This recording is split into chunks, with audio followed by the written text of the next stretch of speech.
Hello friends, आप सभी का स्वागत है आपके अपने यूट्यूब चैनल पढ़ाई की पोथी में। साथियों, उम्मीद करती हूँ कि आप सभी स्वस्थ होंगे, मस्त होंगे, बेहतर होंगे और निरंतर अपनी तैयारी के माध्यम से सफलता का मार्ग प्रशस्त कर रहे होंगे। तो फ्रेंड्स, आप किसी भी टीचिंग एग्ज़ाम की तैयारी कर रहे हो, केवीएस, पीआरटी, सीटेट, टीईटी, इसके साथ साथ सुपर टेट, सभी के लिए मनोविज्ञान, बाल विकास और शिक्षण शास्त्र से बनने वाले कठिन से कठिन और महत्वपूर्ण प्रश्नों के लिए इस श्रृंखला से जुड़ना बिल्कुल भी ना भूलिएगा। इससे पहले कि अगर आप चैनल पर नए हैं तो फटाफट से इसे सब्सक्राइब कर लें, बेल आइकन को प्रेस कर लें ताकि आगे आने वाली वीडियो की सभी नोटिफिकेशन आप तक पहुंच सकें। तो बिना समय व्यर्थ किए सीधे स्टार्ट करते हैं आज के प्रैक्टिस सेशन को। और पहला प्रश्न है आपके सामने, मनुष्य जन्म से स्वतंत्र होता है लेकिन हर जगह जंजीर से बंधा रहता है, यह कथन किसका है? देखिए, कुछ ऐसे कथन, परिभाषाएं और तथ्य इतने इंपॉर्टेंट होते हैं जिनका आना फिक्स होता है, और उनमें से ही कुछ एक यह परिभाषा आपके सामने है कि मनुष्य जन्म से स्वतंत्र होता है लेकिन हर जगह जंजीरों से जकड़ा रहता है, बंधा रहता है, सर्वत्र जंजीरों से बंधा रहता है। तो इस प्रकार का यदि कथन आपके सामने आता है तो आप अपने किस उत्तर का चयन करेंगे? ऑप्शन ए है अब्राहम मैस्लो, बी है Jean Jacques Rousseau, option C है जॉन डीवी, ऑप्शन डी है WII किलपैट्रिक। तो फटाफट से अपने सही उत्तर का चयन कीजिएगा। फिलहाल यहाँ पर जो राइट आंसर होगा वह हो जाएगा option number B is the right answer, यानी कि जीन जैक्स रूसो के द्वारा यह कहा गया है कि मनुष्य स्वतंत्र जन्म लेता है लेकिन सर्वत्र जंजीरों में जकड़ा रहता है। तो इसी प्रकार हम अपने पहले क्वेश्चन को कंप्लीट करते हुए चलते हैं नेक्स्ट क्वेश्चन की तरफ। अगला प्रश्न है कि मुझे 1 दर्जन स्वस्थ बच्चे दे दो, मुझे 1 दर्जन स्वस्थ बच्चे दे दो, मैं उन्हें डॉक्टर, न्यायाधीश, भिखारी और यहाँ तक कि चोर भी बना सकता हूँ। यह कथन किसका है? यह किसने टिप्पणी की है? ऑप्शन ए JB वाटसन ने, बी है हल ने, सी है जंग ने, सी है और डी है गुथरी ने। तो यहाँ पर आप अपने उत्तर का चयन करेंगे। देखिए, उसने ये कहा है कि स्वस्थ बच्चे देने, ऐसा नहीं है कि हमें पहले से बीमार बच्चे दे दो, हमें पहले से अपाहिज बच्चे दे दो और फिर कह दो कि मैं उन्हें जो है सैनिक बना दूँ। मुझे पहले से मंदबुद्धि बच्चे दे दो, मुझे पहले से ऐसे पागल बुद्धि वाले बच्चे दे दो और मैं क्या करूँ, उन्हें न्यायाधीश बना दूँ। तो औसत बुद्धि वाले, सामान्य बुद्धि वाले ही दे दो, चलेगा, लेकिन कैसे हों?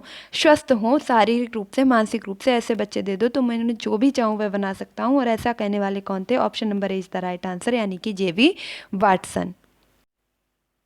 नेक्स्ट क्वेश्चन है, शिक्षा की द्विध्रुवीय प्रक्रिया का विचार एक्स द्वारा विकसित किया गया है, यानी कि जो शिक्षा का द्विध्रुवीय प्रक्रिया का विचार है वह किसके द्वारा विकसित किया गया? Option A sir John Dewey के द्वारा, सर जॉन एडम्स के द्वारा, सर आइजक न्यूटन के द्वारा या सर रिचार्ड ब्रेनसन के द्वारा।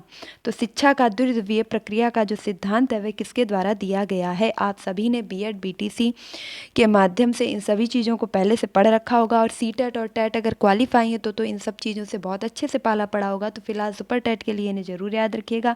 जितनी भी शिक्षण प्रक्रियाएं हैं सभी आपसे पूछी जाती हैं। तो यहाँ पर जो राइट आंसर होगा वह हो जाएगा option number B is the right answer, यानी कि जॉन एडम्स के द्वारा द्विध्रुवीय प्रक्रिया की क्या किया गया है? विचार दिया गया है। नेक्स्ट क्वेश्चन है, शैक्षिक समाजशास्त्र का प्रणेता निम्नलिखित में से कौन है?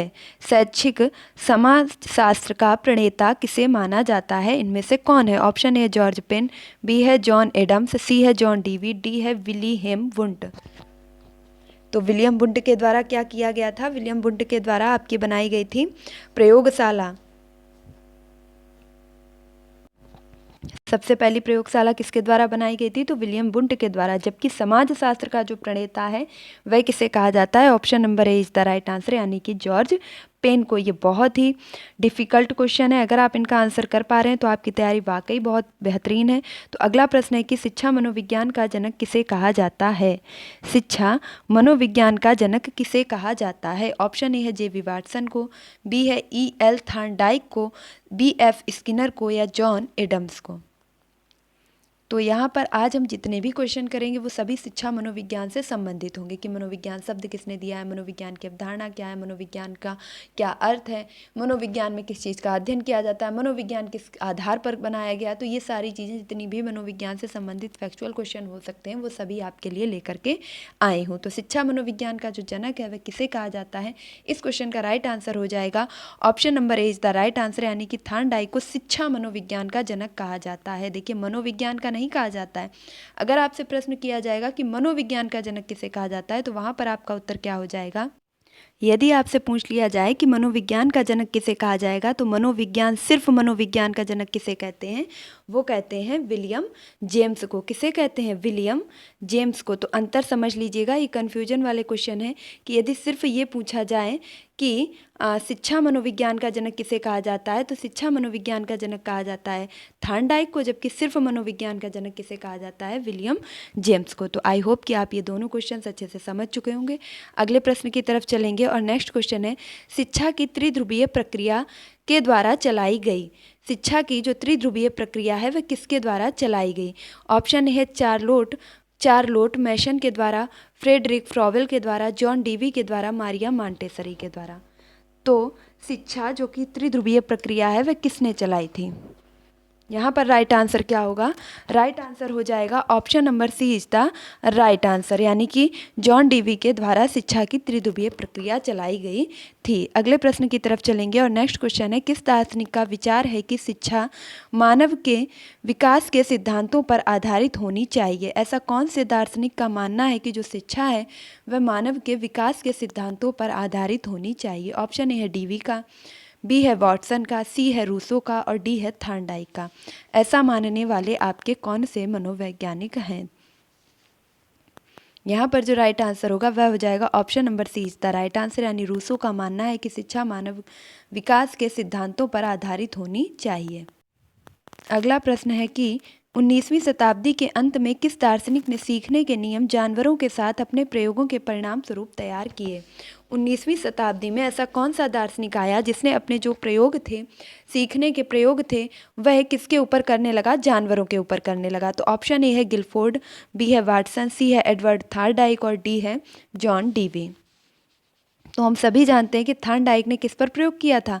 बिल्ली पर प्रयोग किया था। तो इस प्रकार आपका राइट आंसर क्या हो जाएगा? Option number C is the right answer. Next question की तरफ चलते हैं और अगला प्रश्न है कि शैक्षिक मनोविज्ञान शैक्षिक विकास का एक व्यवस्थित अध्ययन है।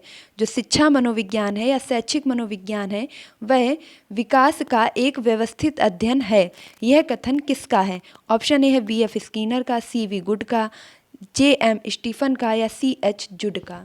तो शैक्षिक मनोविज्ञान शैक्षिक विकास का एक व्यवस्थित अध्ययन है, यह कहने वाले कौन व्यक्ति थे? तो यहाँ पर जो राइट आंसर होगा वह हो जाएगा option number C is the right answer, यानी कि सी वी गुड। और अगला क्वेश्चन है, नेक्स्ट क्वेश्चन है, निम्न में से कौन सा अधिगम का साहचर्यवाद का सिद्धांत नहीं है? कौन सा अधिगम का साहचर्यवाद का सिद्धांत नहीं है? ऑप्शन है आपके सामने। ऑप्शन ए है अनुकूलित अनुबंधन का सिद्धांत। अनुकूलित अनुबंधन का सिद्धांत क्या ये साहचर्यवाद का सिद्धांत नहीं है? या ऑप्शन बी है आपके सामने गेस्टाल्ट का सिद्धांत। ऑप्शन सी है उद्दीपन अनुक्रिया का सिद्धांत, क्रिया प्रसूत अनुबंधन का सिद्धांत। तो अनुकूलित अनुक्रिया सिद्धांत किसने दिया है? गेस्टाल्टवादी सिद्धांत के जनक कौन है? तो इसके जनक कौन कहलाते हैं? कोफा एवं कोलर कोफा और वर्दीमर गेस्टाल्टवाद क्या जाते हैं। उद्दीपक अनुक्रिया सिद्धांत किसने दिया है? थॉर्नडाइक ने दिया है। क्रिया प्रसूत अनुबंधन सिद्धांत किसने दिया है? तो ये स्किनर ने दिया है। तो पूछा आपसे क्या गया है कि साहचर्यवाद का सिद्धांत नहीं है। तो यहाँ पर जो राइट आंसर होगा वह हो जाएगा आपका option number C is the right answer, यानी कि उद्दीपन अनुक्रिया का सिद्धांत साहचर्यवाद का सिद्धांत नहीं है। अगले प्रश्न की तरफ चलते हैं और नेक्स्ट क्वेश्चन है, गेस्टाल्टवाद सिद्धांत की अभिधारणा है कि गेस्टाल्टवाद सिद्धांत की अभिधारणा है कि तत्वों को स्वरूप के अनुसार समूह में रखना चाहिए। यह यक्स का सिद्धांत है। किसी भी तत्वों को उनके समूह में उनके स्वरूप के अनुसार रखना चाहिए। ये गेस्टाल्टवादों की जो अभिधारणा है वह किसके सिद्धांत पर आधारित है? ऑप्शन ए है समीप्य, ऑप्शन बी है समानता, ऑप्शन सी है सादगी, ऑप्शन डी है समापन।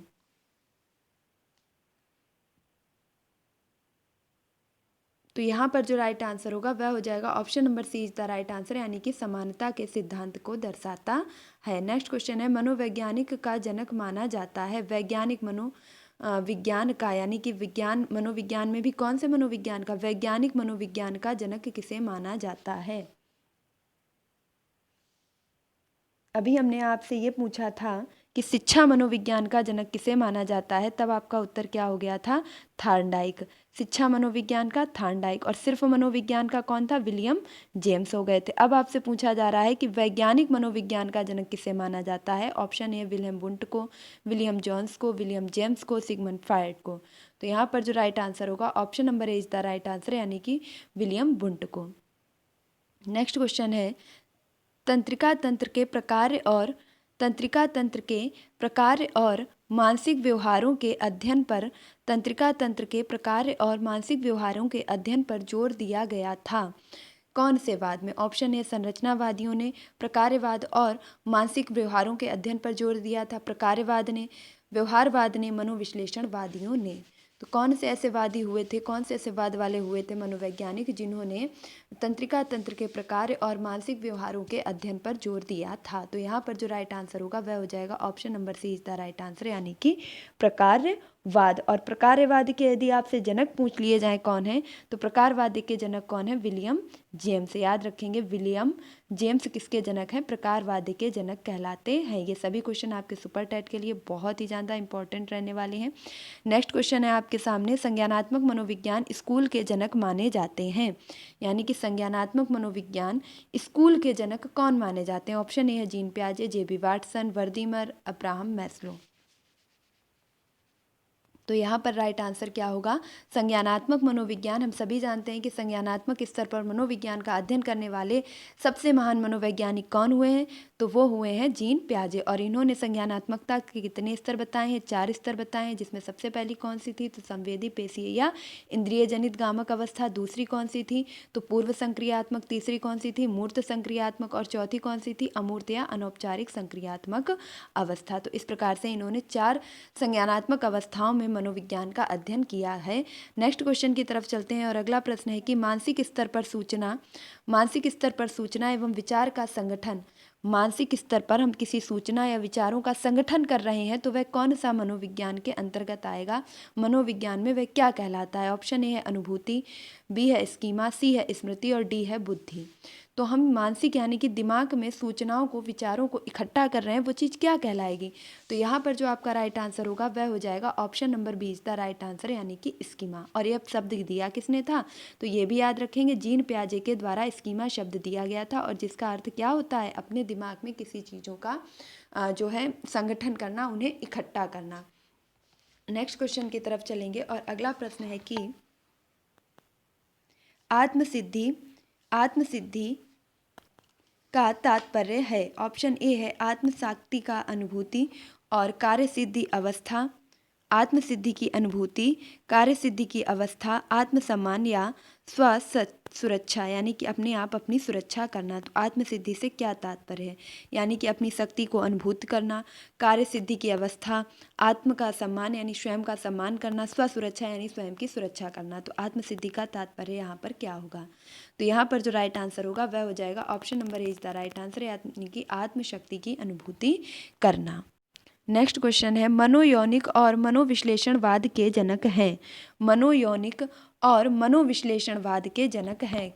ऑप्शन ए है सिगमंड फ्रायड, ऑप्शन बी है अब्राहम मैस्लो, ऑप्शन सी है जेबी वाटसन, ऑप्शन डी है लेव वाइगोत्स्की। तो लेव वाइगोत्स्की ने कौन सा सिद्धांत दिया है, सामाजिक संरचनावाद का सिद्धांत, सामाजिक सांस्कृतिक सिद्धांत किसने दिया है, लेव वाइगोत्स्की ने। वाटसन को आपके क्या माना जाता है, तो इन्हें व्यवहारवाद का जनक भी माना जाता है। अब्राहम मैस्लो ने कौन से सिद्धांत दिए हैं, तो इन्होंने आवश्यकता का सिद्धांत जो है अब्राहम मैस्लो के द्वारा दिया गया है।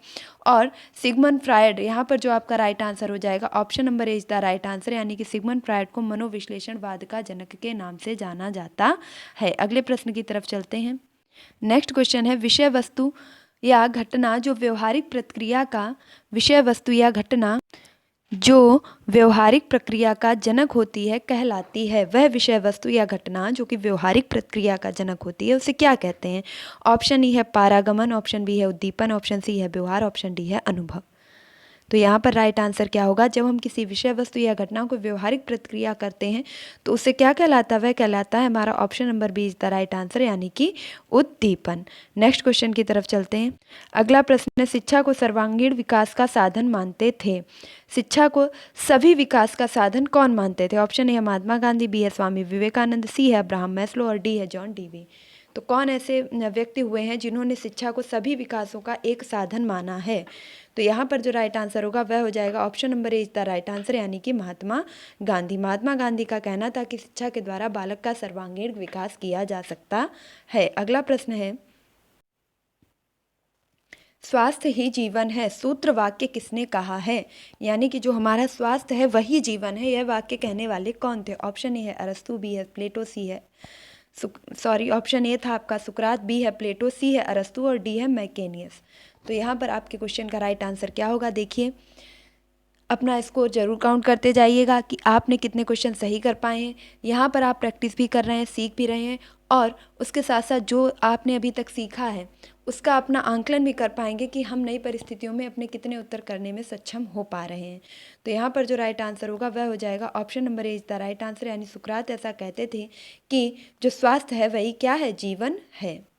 अगला प्रश्न है कि मनुष्य एक सामाजिक प्राणी है, यह कथन किसका था या किसका है? ऑप्शन है आपके सामने सुकरात, प्लेटो, अरस्तु या कॉलमैन। तो मनुष्य एक सामाजिक प्राणी है ऐसा कहने वाले व्यक्ति कौन थे? तो option number A is the right answer, यानी सुकरात ने क्या कहा था कि स्वास्थ्य ही जीवन है, और क्या कहा था कि मनुष्य एक सामाजिक प्राणी है। नेक्स्ट क्वेश्चन है कि व्यवहारवाद के पर्याय माने जाते हैं। व्यवहारवाद के पर्याय माने जाते हैं। ऑप्शन ए है औचित्यवाद, ऑप्शन बी है प्रयोजनवाद, ऑप्शन सी है प्रकार्यवाद या ऑप्शन डी है उपरोक्त सभी। तो व्यवहारवाद के पर्याय के रूप में हम किसे देख सकते हैं? यहाँ पर जो राइट आंसर होगा वह हो जाएगा आपका option number B is the right answer, यानी प्रयोजनवाद को व्यवहारवाद के क्या कह सकते हैं? पर्याय के रूप में देख सकते हैं। और नेक्स्ट क्वेश्चन है, ज्ञान के बजाय कर्म पर जोर देने वाला मनोवैज्ञानिक स्कूल है। ऐसा मनोवैज्ञानिक स्कूल जो कि ज्ञान के बजाय किस पर जोर देता है? कर्म पर जोर देता है। ऑप्शन ए है अस्तित्ववाद है, ऑप्शन बी है व्यवहारवाद है, ऑप्शन सी मनोविश्लेषणवाद है, ऑप्शन डी है आदर्शवाद है। तो ज्ञान के बजाय कर्म पर कौन जोर देता है? तो यहाँ पर जो राइट आंसर होगा वह हो जाएगा option number B is the right answer, यानी कि व्यवहारवाद। व्यवहार का अर्थ ही है कि किसी कार्य को व्यवहार में लाना, सिर्फ उसे किताबी तौर पर नहीं सीखना बल्कि उसे व्यवहार यानी क्रिया के द्वारा करके सीखना। तो ज्ञान के बजाय कर्म पर कौन जोर देगा? व्यवहारवाद देगा। देखिए, आदर्शवाद होगा नहीं, अस्तित्ववाद भी होगा नहीं, और मनोविश्लेषणवाद में हम अपनी अंदर की चीज़ों को बाहर निकालने का प्रयास करते हैं, लेकिन उसको क्रियात्मक रूप में ना करके कैसे करते हैं? विश्लेषण रूप में करते हैं। और यहाँ पर जो व्यवहारवाद होगा वह आपका बिल्कुल राइट आंसर हो जाएगा। नेक्स्ट क्वेश्चन है आपके सामने, मनोविज्ञान की पहली प्रयोगशाला निम्नलिखित में से किस मनोवैज्ञानिक के द्वारा स्थापित की गई थी? तो अगर आपने शुरुआत में ही थोड़ा सा भी ध्यान दिया होगा तो इस क्वेश्चन का आंसर मैंने बता दिया था। तो आप अपने उत्तर का चयन करेंगे, William Wundt, William stern, William James, William Jones. तो किसके द्वारा मनोविज्ञान की पहली प्रयोगशाला स्थापित की गई थी और कहाँ की गई थी ये भी बता दीजिएगा? जर्मनी के लिपजिंग में की गई थी। विलियम वुंट के द्वारा मनोविज्ञान की पहली प्रयोगशाला स्थापित की गई थी। और आज का जो हमारा लास्ट क्वेश्चन है वह है कि मनोविज्ञान किसका अध्ययन माना जाता है? मनोविज्ञान किसका अध्ययन माना जाता है? ऑप्शन ए है मन का, बी है आत्मा का, सी है हृदय का, ऑप्शन डी है अचेतन का। तो फटाफट से अपना उत्तर करेंगे। तो यहाँ पर राइट आंसर क्या होगा? Option number A is the right answer, यानी मनोविज्ञान में किसका अध्ययन किया जाता है? मन का अध्ययन किया जाता है। तो ये थे आज के हमारे कुछ टॉप 25 क्वेश्चंस। आई होप कि आपको ये वीडियो जरूर पसंद आया होगा, अपनी परीक्षा की दृष्टि से हेल्पफुल लगा होगा। तो अगर आपको ये वीडियो थोड़ा सा भी पसंद आया है, लगा है कि हाँ क्वेश्चन थोड़े से भी हमारे लेवल के हैं, अच्छे हैं, तो प्लीज़ इस वीडियो को लाइक ज़रूर कीजिएगा। आपका एक लाइक मेरा काफ़ी हौसला बढ़ाता है, नेक्स्ट वीडियो लाने के लिए इंस्पायर करता है। और अगर आप चैनल पर नए हैं, आपने अभी तक पढ़ाई की पोथी को सब्सक्राइब नहीं किया है तो क्या करें, फटाफट से सब्सक्राइब कीजिए, बेल आइकन को प्रेस कीजिए ताकि आगे आने वाली वीडियो की सभी नोटिफिकेशन आप तक पहुँच सकें। वीडियो को ज़्यादा से ज़्यादा शेयर कीजिए और डेली के डेली इस प्रैक्टिस सेशन से जुड़ना बिल्कुल भी ना भूलिएगा और पढ़ाई की पोथी को लगातार सपोर्ट कीजिएगा। मिलती हूँ अपने नेक्स्ट वीडियो में, तब तक के लिए खुश रहिए, मस्त रहिए, पढ़ाई में निरंतरता बनाए रखिए, अपने माता पिता गुरुजनों का सम्मान कीजिए और ज़्यादा से ज़्यादा प्रैक्टिस के माध्यम से अपनी तैयारी को एक बेहतरीन दिशा तक पहुँचाइए। धन्यवाद।